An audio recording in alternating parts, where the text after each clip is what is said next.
అని మీటింగ్లు పెడతాడంట. నేను అడుగుతున్నా, ఆయన ప్రచార సభలకు సిద్ధమైతే అవినీతి డబ్బులుందని ఎక్కడికక్కడ పెద్ద పెద్ద హోర్డింగ్లు పెడుతున్నాడు.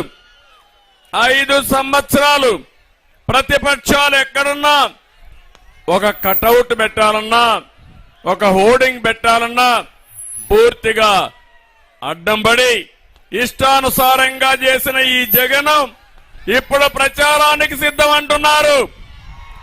మిమ్మల్ని అడుగుతున్నా, మీరు సిద్ధమవునా కాదా అని మిమ్మల్ని అడుగుతున్నా. మనం చేయాల్సింది, అయ్యా జగన్ రెడ్డి, నీకు అభ్యర్థులు కూడా దొరకడం లేదు. నువ్వు అభ్యర్థుల పేరు చెప్తే వాళ్ళు పారిపోయే పరిస్థితికి వచ్చారు. ఈరోజు ఈ సభ నుంచి చెప్తున్నా, నువ్వు గాని మీ పార్టీ గాని ఎన్నికలకు సిద్ధమని మీరు మాట్లాడితే మిమ్మల్ని ఓడించడానికి ప్రజలు సిద్ధం. అవునా కాదా? ఊరూరా మీరందరూ సిద్ధపడాలి. నేను అడుగుతున్నా మళ్ళా ఒకసారి, మేము సిద్ధంగా ఉన్నామంటే గట్టిగా చప్పట్లు కొట్టి చెప్పండి. విశాఖపట్నంలో మీటింగ్ పెడుతున్నాడు.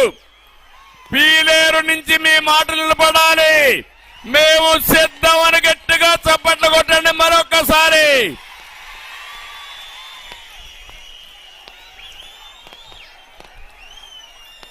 మిమ్మల్ని ఇంటికి పంపడానికి అన్నదాతలు సిద్ధం. మిమ్మల్ని తరిమి కొట్టడానికి కసితో యువత సిద్ధంగా ఉన్నారు. మీ జెండా పాతి పెట్టడానికి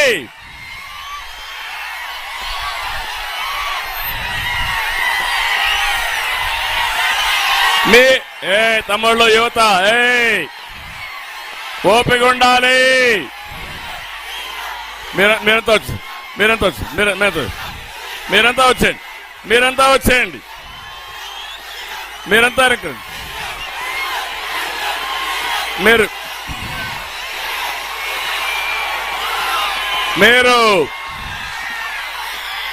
యువత కూర్చోండి.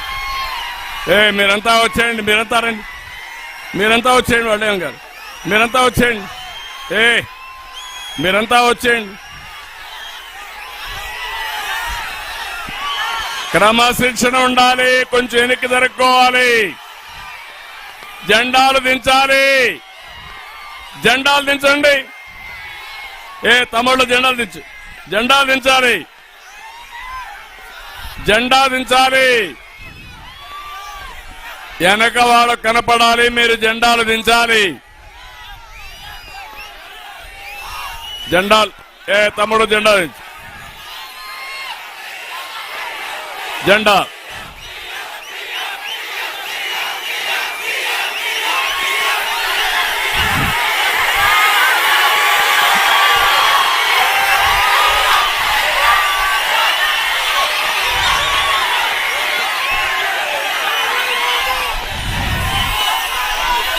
నేను తమ్ముళ్ళు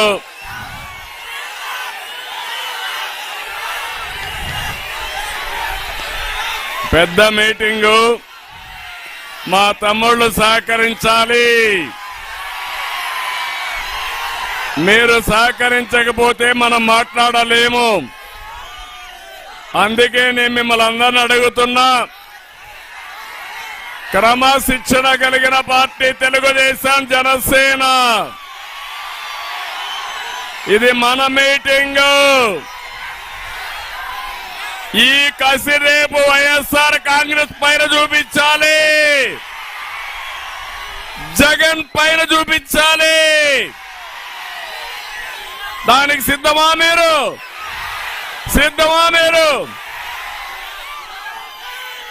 అందుకే నేను అడుగుతున్నా, నీ అధికార హంభావాన్ని దించడానికి ప్రభుత్వ ఉద్యోగులు కూడా సిద్ధంగా ఉన్నారు. ఎన్నికల అనంతరం ఎన్నికల అనంతరం వైఎస్ఆర్ కాంగ్రెస్ జెండా పీకేయడం ఖాయం, అవునా కాదా? వైఎస్ఆర్ పార్టీ అవసరమా తమ్ముళ్ళు అని మిమ్మల్ని అడుగుతున్నా. ఈ రాష్ట్రాన్ని నాశనం చేసిన పార్టీ మనకు అవసరమా అని మిమ్మల్ని అడుగుతున్నా. అందుకే చెప్తున్నా, వచ్చేది యుద్ధం, ప్రారంభమైంది యుద్ధం. ఈ యుద్ధానికి మేము సిద్ధం, మీరు సిద్ధమా అని అడుగుతున్నా. నేను సవాల్ చేసి చెప్తున్నా, వచ్చే కురుక్షేత్ర ధర్మ యుద్ధానికి మేము సిద్ధంగా ఉన్నాం. గెలుపు తెలుగుదేశం జనసేనది. ఒక విషయం మనం గుర్తుపెట్టుకుంటే, 19 ఎన్నికల్లో ముద్దులు పెట్టాడు, బుగ్గలు నిమిరాడు. మీరంతా మోసపోయారు, ఓట్లేశారు. నేను అడుగుతున్నా, ఈ ప్రాంతానికి ఒక్క పని చేశాడా అని అడుగుతున్నా మిమ్మల్ని. ఎక్కడైనా అభివృద్ధి అయిందా అని అడుగుతున్నా మిమ్మల్ని. ఒక్క అభివృద్ధి కార్యక్రమం చేయలే, ఒక్క ప్రాజెక్టు పూర్తి చేయలేదు, ఒక్క పరిశ్రమ తేలేదు. సీమ రైతుకి నీళ్లు ఇవ్వాలని రాత్రింబగుళ్ళు పనిచేశాను. ఆ రోజు ఒకటే ఆలోచించాను, నేను కూడా రాయలసీమ బిడ్డనే, ఇదే జిల్లాలో పుట్టారు, అవునా కాదా? నాలో ఉండేది కూడా రాయలసీమ రక్తమే. అందుకని ఈ రాయలసీమని రతనాల సీమ చేయాలంటే నీళ్లు కావాలని ఆలోచించాను. 5 సంవత్సరాల్లో 12,500 కోట్ల రూపాయలు రాయలసీమకు పెట్టిన పార్టీ తెలుగుదేశం పార్టీ. జగన్ ఏం పొడిచాడో చెప్పగలుగుతారా వైఎస్ఆర్ కాంగ్రెస్ నాయకులు? హంద్రీ నీవా మీద 4,200 కోట్లు ఖర్చు పెట్టాం. ఈ సైకో జగన్ ఒక్క పైసా పెట్టాడా తమ్ముళ్ళు అని అడుగుతున్నా. పీలేరుకు నీళ్లు వచ్చాయని అడుగుతున్నా, పుంగుదూరుకు నీళ్లు వచ్చాయని అడుగుతున్నా. దుర్మార్గమైన రాజకీయం చేస్తూ ఇష్టానుసారంగా వీళ్లు ముందుకు పోయే పరిస్థితి వచ్చారు. గాలేరు నగిరిపై తెలుగుదేశం పార్టీ హయాంలో 1,550 కోట్లు ఖర్చు పెట్టాం. 5 ఏళ్లయింది, 2,000 కోట్లు కూడా ఖర్చు పెట్టినటువంటి ఈ జగన్ ప్రభుత్వాన్ని ఏమనాలని నేను అడుగుతున్నా. అధికారం వస్తానే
హలో హలో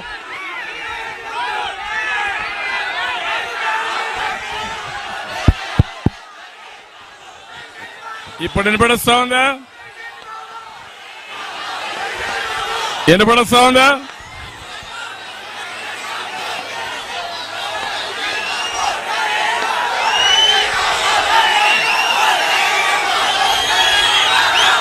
నేను ఆ రోజు ఒకటి ఆలోచించాను, రాయలసీమకు నీళ్లు తేవాలని. వినపడలేదు, మీరే పుణ్యం కట్టుకున్నారు.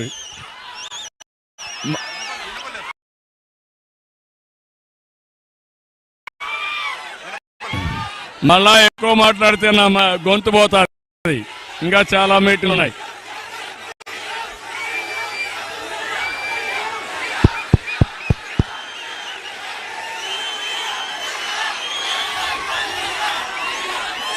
మీరందరూ ఎన్నికెళ్ళండి.